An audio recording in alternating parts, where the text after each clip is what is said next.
Vietnam among fastest growing economies in Asia in 2017.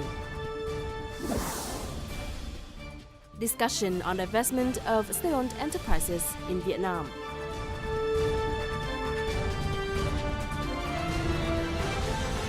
Hello and welcome to this edition of BizLine brought to you by VTV International. You're with me, Lina Phát. This is the first BizLine episode of the year 2017, so we wish you a happy new year. And as usual, we'll begin our program today by reviewing the economic highlights over the past week.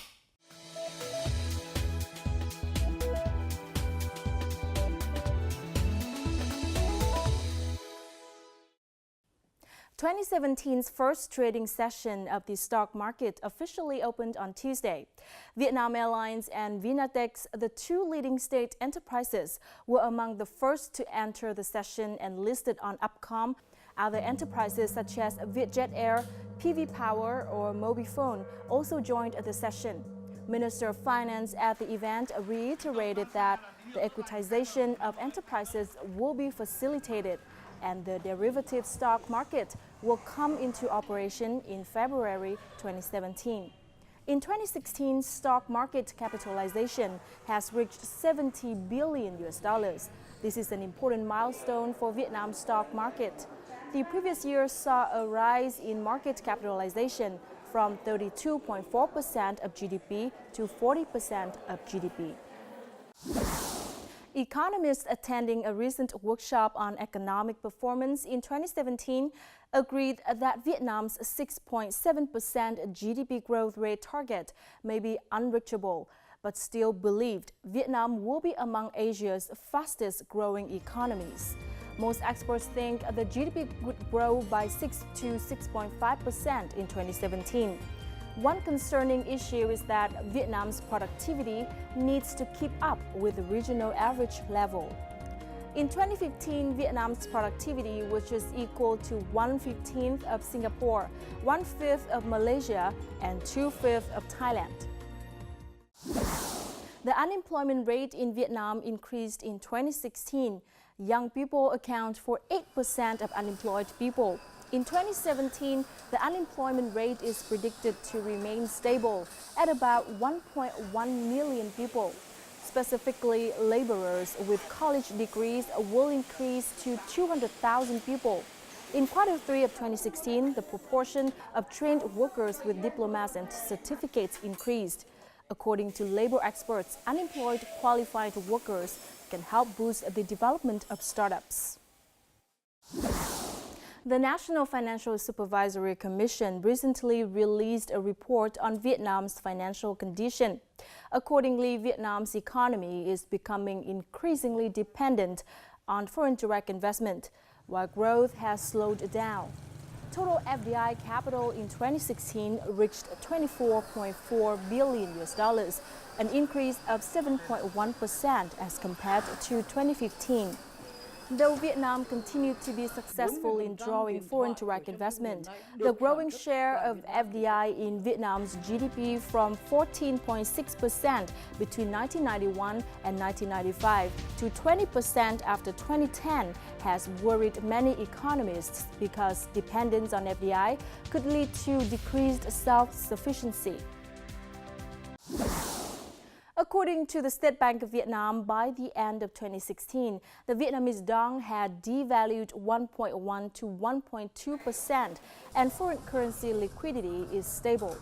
The central bank reduced its intervention in the forex market last year, and demand for foreign currency increased towards the year-end, but the forex market remained steadfast. As for lending, credit expansion was estimated to reach 18.5% in 2016.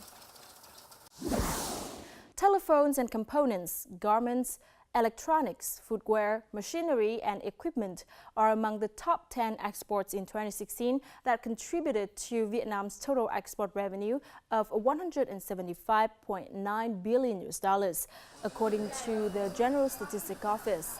Telephones and components topped the list with $34.5 billion, a year-on-year rise of 14.4%. Garments ranked second with $23.6 billion, up 3.3%. electronics, computer, and component exports rose 18.4% to $18.5 billion. Footwear earned $12.9 billion, up 7.6%. Minister of Industry and Trade has signed a decision to annul the planning of traders and exporters of rice, which has received many complaints from the business community. With this decision, the criteria and conditions for rice export businesses, such as having areas to build storage, milling facility, or criteria on rice export performance, have been officially abolished. Along with the reduction and simplification of many administrative procedures, this decision shows the determination of the ministry in administrative reforms.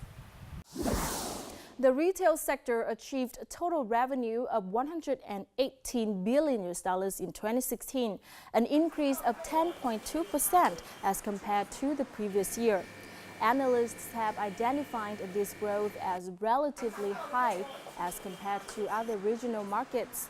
Commodities that underwent the strongest booms include food, home appliances, and educational equipment. The Standing Committee of the National Assembly has deployed a task force to access and monitor traffic construction projects under the Build, Operate, Transfer or BOT model. Its operations will be conducted across the country on projects finished between 2011 and 2016. This is the first time ever the National Assembly has initiated an operation of this kind. Its aim is to examine construction quality, investment environment, and regulatory system associated with BOT. This is also an opportunity for authorities to determine the effectiveness of government bonds in funding Highway 1 and Ho Chi Minh Road in the 2014-2016 period. Starting from January the 1st, the import duties of completely built units or CBU imported cars from ASEAN countries to Vietnam drops from 40% to 30%. Under the Asian Free Trade Area or AFTA roadmap, the import tariffs of CBU cars from the ASEAN are reduced to 50% in 2014, 40% in 2016, 30% in 2017, and 0% in 2018. Many local car manufacturers are considering switching from assembling cars to selling imported cars to enjoy the benefits of the tax cut. We have just reviewed some of the economic highlights over the past week. Up next, we'll talk about the divestment process of state-owned enterprises and how to attract more foreign investors in our crosstalk.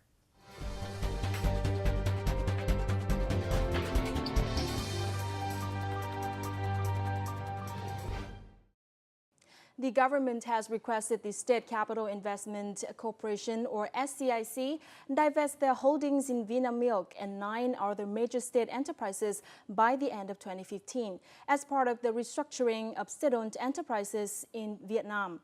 This has received much attention from the public and potential investors, not only because of the scale of divestments, equivalent to $3 billion, but also because the divestment is open to both domestic and foreign investors, providing many new opportunities. To better understand this directive from the government, we have invited to our BizLine program today Mr. Tống Minh Tuấn, Director of Vietcombank Securities Ho Chi Minh City Branch. Vietcombank Securities Ho Chi Minh City Branch has been closely involved with the divestment process of SCIC. But before we start our discussion, let's take a look at the following clip to have an overview of the process of divestment from SCIC. Vietnam achieved significant results in 2016 in the divestment process in state-owned companies, although it did not reach the target. According to the Ministry of Finance, as of November, equitization plans of 56 enterprises were approved. Meanwhile, over $156 million of state capital were divested, earning an amount of $288.5 million. A part of the government's determination to boost the divestment process was that it asked the State Capital Investment Corporation, or SCIC, to sell its stake in 10 large enterprises, including Vinamilk, Sabeco and Habeco. On December the 12th, SCIC auctioned a 9% stake comprising 130.63 million shares in Vinamilk at the Ho Chi Minh City Stock Exchange. At the end of the session, 5.4 of the 9% stake was sold with a value of nearly 496 million US dollars.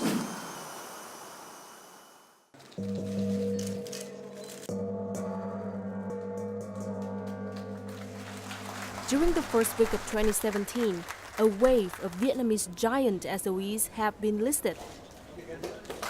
Besides Vietnam Airlines and Vinatex, the Hanoi Electromechanical Manufacturing Joint Stock Company and Licogy 12 Joint Stock Company have also officially been listed on the Upcom share listing. Meanwhile, during the closing months of 2016, some other state-owned companies also launched their initial public offerings, including PV Power and PV Oil. Nearly 400 state-owned enterprises were equitized last year, according to the Ministry of Finance. Tôi cho rằng trong năm 2017, sự lên niêm yết của những cổ phiếu lớn sẽ làm thay đổi về chất của thị trường chứng khoán. Quy mô vốn hóa của thị trường khả năng sẽ đạt từ 52 đến 55% GDP. Trong ngắn hạn, điều này sẽ giúp thu hút được sự tham gia của những nhà đầu tư quốc tế, giúp cho quá trình thoái vốn của chính phủ ở những công ty và tập đoàn lớn trở nên một cách suôn sẻ. Finally, the plan and timeline of divestment of the 10 big SOEs under SCIC has been approved by the government. Thưa ông có nhận xét như thế nào về tiến độ thoái vốn của nhà nước tại các doanh nghiệp nhà nước, cụ thể là 10 doanh nghiệp lớn của SCIC ạ? 10 cái doanh nghiệp lớn này thì cũng sẽ nằm trong cái chương trình mà đề án sắp tới của chính phủ, và chính phủ nhận thấy rằng là cái việc mà cơ quan nhà nước nắm những cái ngành mà nó có vẻ như là để tư nhân làm tốt hơn thì họ sẽ bắt đầu là xây dựng cái hành lang pháp lý cũng như là những cái điều kiện thị trường thuận lợi thì họ đã bắt đầu đẩy mạnh. Và trong thời gian tới tôi nghĩ rằng là 10 doanh nghiệp này của SCIC cộng với một số những doanh nghiệp lớn khác như là Sabeco hoặc là những doanh nghiệp Habeco, tổng công ty bia và Hà Nội ở Sài Gòn sẽ đều được thoái vốn mạnh mẽ. Vậy thì tại sao cái câu chuyện thoái vốn lại được nhấn mạnh ở trong thời điểm hiện tại ạ? Nói chung là cung cầu. Khi mà cầu nó phát sinh ra thì tôi nghĩ rằng là cái quá trình đó tất nhiên là nó sẽ phải xảy ra. Cái chủ trương mà tư nhân hóa những cái ngành mà nhà nước có thể không cần thiết phải nắm giữ. Tôi nói ví dụ như là với Vinamilk chẳng hạn, đấy thì đó là những cái ngành mà sản xuất bột sữa hoặc là những ngành thiết yếu tiêu dùng, thì dần dần xu thế chung của các nước trên thế giới cũng vậy thôi, tức là họ sẽ thoái dần những cái ra, và khi mà thoái ra thì một mặt là nhà nước thu được tiền vào ngân sách, thứ hai là tư nhân cũng sẽ phát triển và vận hành cái doanh nghiệp đó nó sẽ hiệu quả hơn là nhà nước. As both the top listed companies in terms of market value and the first divestment deal in the SCIC's divestment plans, the selling of a 9% stake in Vinamilk received great attention from investors. Among that 9%, SCIC successfully sold a 5.4% stake to Thailand's F&N Group. Almost no domestic investors participated in the buying process. According to the Ministry of Finance, although it didn't meet the target, the sale was still a success because it happened in a short time and the selling price was high at $6.4 a stock. The sale of the remaining 3.6% stake will be completed in 2017. Chiến lược của chúng tôi là đầu tư dài hạn vào Vinamilk, nên bất kỳ lúc nào có một cuộc đấu giá quan trọng như thế này thì chúng tôi tham gia. Cũng bởi đầu tư lâu dài nên giá thị trường như thế nào cũng không ảnh hưởng lắm đến quyết định này. SCIC will review the current divestment policy, including the asset evaluation procedures and rules on deposit. Khuôn khổ pháp lý của chúng ta còn đang là vướng mắc, cũng như là hoặc là đang thiếu thì chúng ta sẽ bổ sung hoặc là sửa đổi để nó phù hợp hơn với diễn biến tình hình thực tế của thị trường, cũng như là phù hợp với cái thông lệ quốc tế để hấp dẫn các nhà đầu tư. The 9% sale in Vinamilk provided a lesson for later sell-offs this year, including big deals involving Habeco and Sabeco.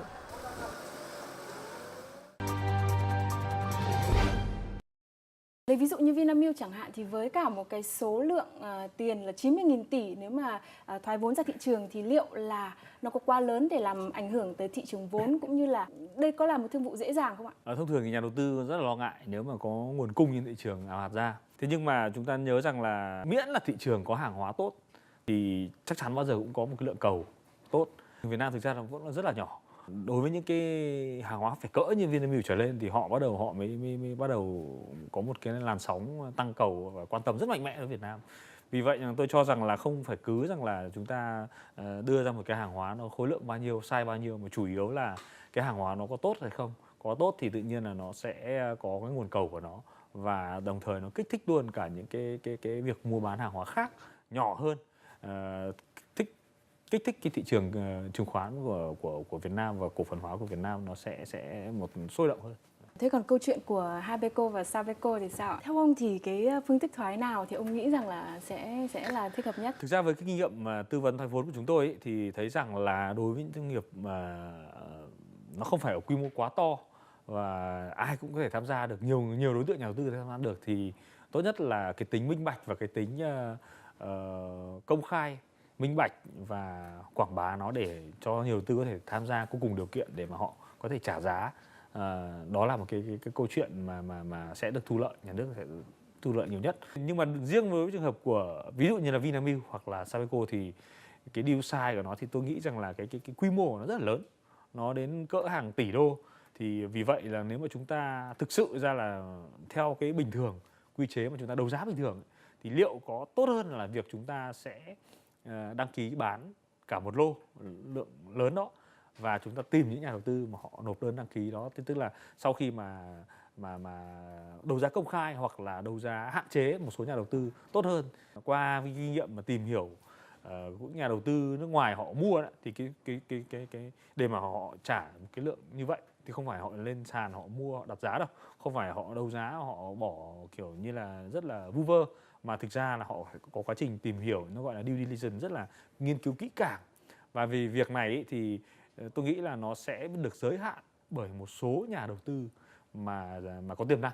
Tôi nghĩ rằng là cái phương thức mà chúng ta sẽ bán thỏa thuận cho một số nhà đầu tư có tiềm năng, họ qua được một cái vòng loại chẳng hạn thế, họ tìm hiểu và trong cái vòng loại đó rồi thì sẽ có shortlist khoảng vài nhà đầu tư và họ sẽ tiến hành là khảo sát, nghiên cứu due diligence kỹ càng, sau đó họ cùng bắt đầu bỏ giá. Thì cái cách thức như vậy thì tôi nghĩ rằng là đối với người mua lớn của nhà đầu tư nước ngoài hoặc trong nước cũng vậy thì họ sẽ hiệu quả hơn, và lúc đó thì họ mới sẽ dám trả một cái lượng giá cao cho cả một cái khối mà họ mua, bởi vì họ mua ở đấy tôi nghĩ là thông thường mà họ muốn là tôi sẽ là người mua được cả. Cái này thì rút ra là không phải từ cái kinh nghiệm thoái vốn mà là cái tìm hiểu cái người mua ấy, tập tính của họ như vậy. Họ không bao giờ họ lên sàn họ trả giá cao mà khi họ không biết chắc chắn là họ thắng và họ nắm được cái thông tin cũng như khả năng mua ở đâu.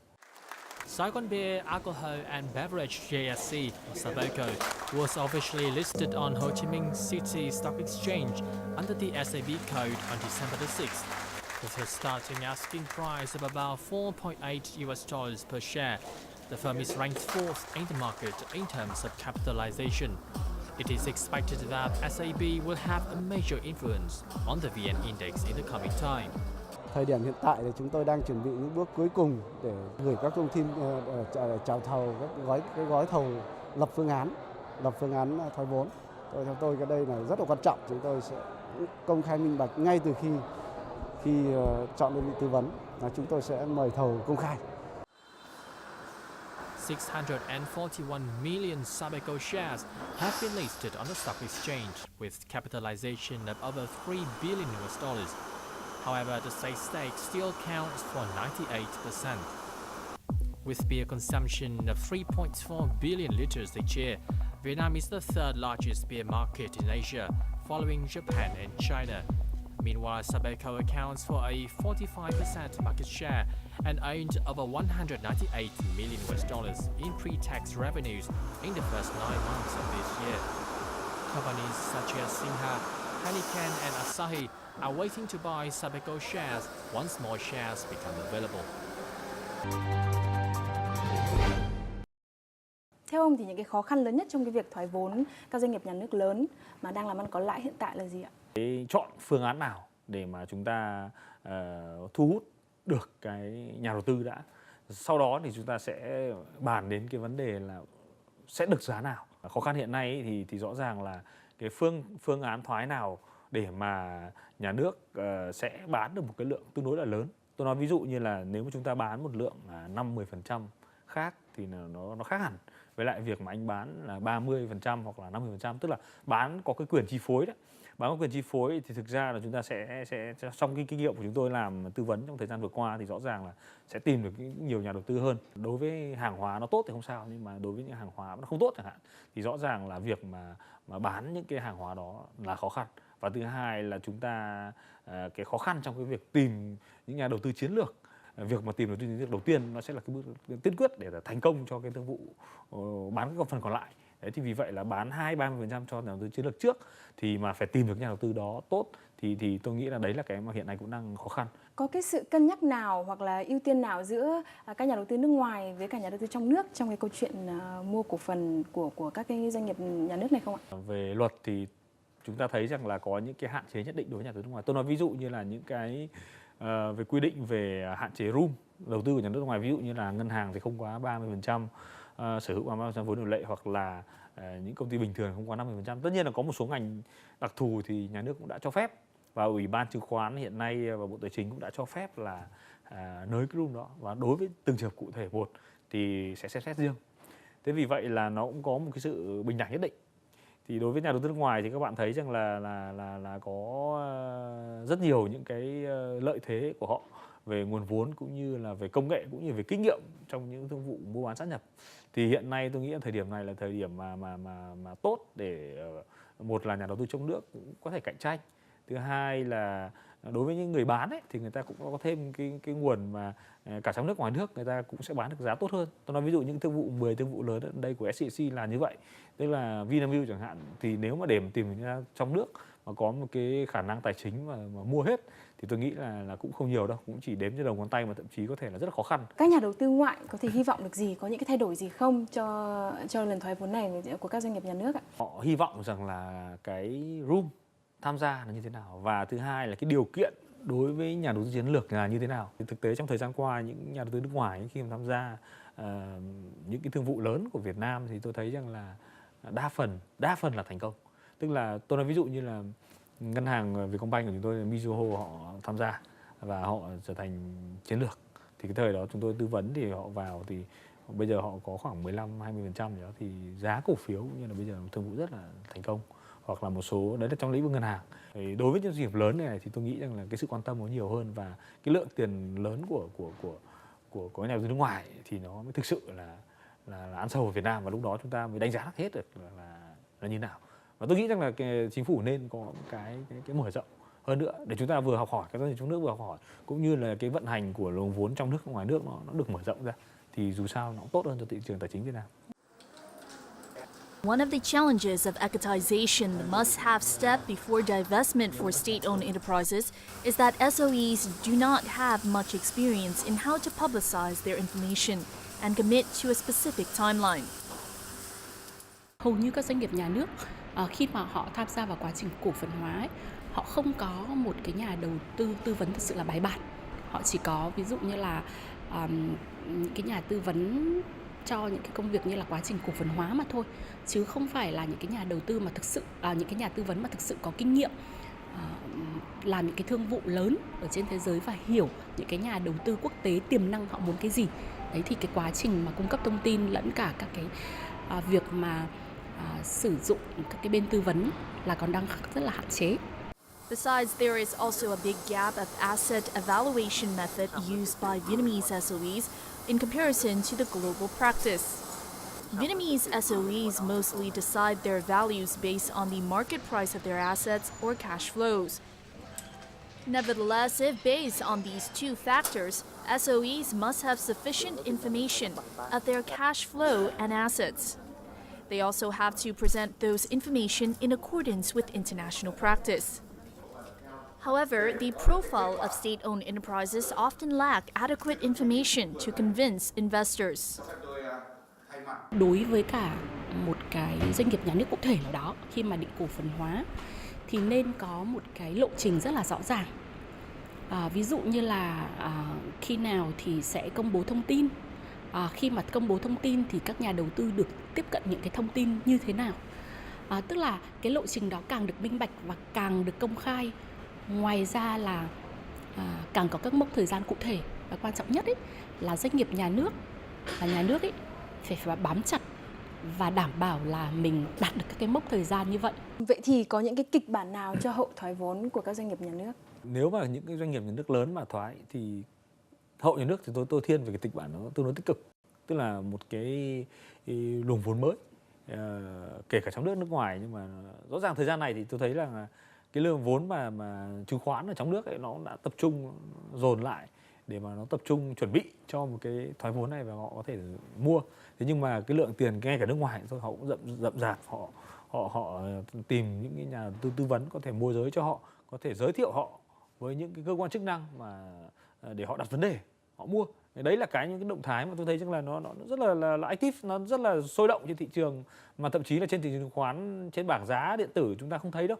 Nhưng mà những cái ngoài lề bên trong, những cái hành lang vận động, rồi những cái mà tìm hiểu thông tin để mà đăng ký mua hoặc là ấy, thì nó dẫn đến một cái sôi động, và cái dòng tiền chồng trực đó mới là dòng tiền lớn. Và khi mà thoái những cái doanh nghiệp lớn đó thì tôi nghĩ rằng là nó thay đổi một căn bản, tức là đồng thời là nhà nước có thể thoái được một lượng tiền, thu được một tiền rất lớn từ việc thoái vốn này. Thì theo ông thì những cái yếu tố nào của Việt Nam sẽ giúp cho các nhà đầu tư ngoại có thể yên tâm để mua, để tham gia vào cái việc thoái vốn các doanh nghiệp nhà nước này? Chúng ta thấy rằng là những nhà đầu tư Nhật hoặc là Thái Lan gần đây quan tâm Việt Nam rất nhiều. Thì cái quan tâm ở đây nó đến từ hiệu quả của doanh nghiệp Việt Nam. Thị trường Việt Nam vẫn còn tiềm năng để mà khai thác. Nền kinh tế vĩ mô rất ổn định, và cái lãi suất cũng như là cái lạm phát chúng ta nó đã trải qua thời kỳ bấp bênh rồi, nó cũng rất là yên ổn để người ta làm ăn. Thực ra có nói là Vinamilk và Sabeco Việt Nam là lớn thôi, nhưng mà lớn đối với chúng ta thôi, chứ còn đối với nước ngoài thì nó cũng làm deal rất là bình thường và thậm chí nhỏ. Vì vậy rằng là không lo là chúng ta cái đấy có làm loãng thị trường hay không, mà thực sự là đây là giai đoạn mà nếu mà nhà nước có thoái cái vấn đề đó ra thì một mặt nào đó thì nó cũng là một cái tái cấu trúc căn bản về cái câu chuyện cổ phần hóa của nhà nước. Thì vì vậy là tôi nghĩ là tốt lên, môi trường nó tốt lên và cái sức cạnh tranh nó cao lên, thì nhà đầu tư nước ngoài cũng sẽ thấy rằng là mình tham gia ngay hay là mình chậm chân. Bởi vì thực ra là bài học kinh nghiệm ta thấy rồi, nhiều khi mà giai đoạn một đất nước mà đang thoái vốn ấy, đang tái cấu trúc mà mang tính chất là tư nhân hóa thì họ có rất nhiều những cái lợi thế nếu mà họ tham gia ngay từ đầu. Những nhà đầu tư Nhật mà đến tiếp cận VCPS và hỏi về những cái thương vụ Sabeco và Vinamilk rất là nhiều, và họ rất là sốt sắng, thì chúng ta thấy rằng là rõ ràng là đây là một tín hiệu tốt. Một lần nữa rất cảm ơn ông Tống Minh Tuấn đã nhận lời tham gia chương trình Bizline. Cảm ơn. According to a research by HSBC, divesting from the 10 large state-owned enterprises, including Vinamilk, the largest publicly traded company in Vietnam, and Sabeco and Habeco, the two giants in the beverage sector, will help the government improve the state budget. The total capital divested from these giant state-owned enterprises is expected to reach 150 trillion Vietnam dongs, or $6.7 billion. The roadmap for divestment has already started. We will keep you updated with the process in our next programs. And that also wraps up this edition of Bizline. Thank you very much for watching. You can always rewatch our program at vtv4.vn or youtube.com/vtv4go. From our team here in Hanoi, until next time.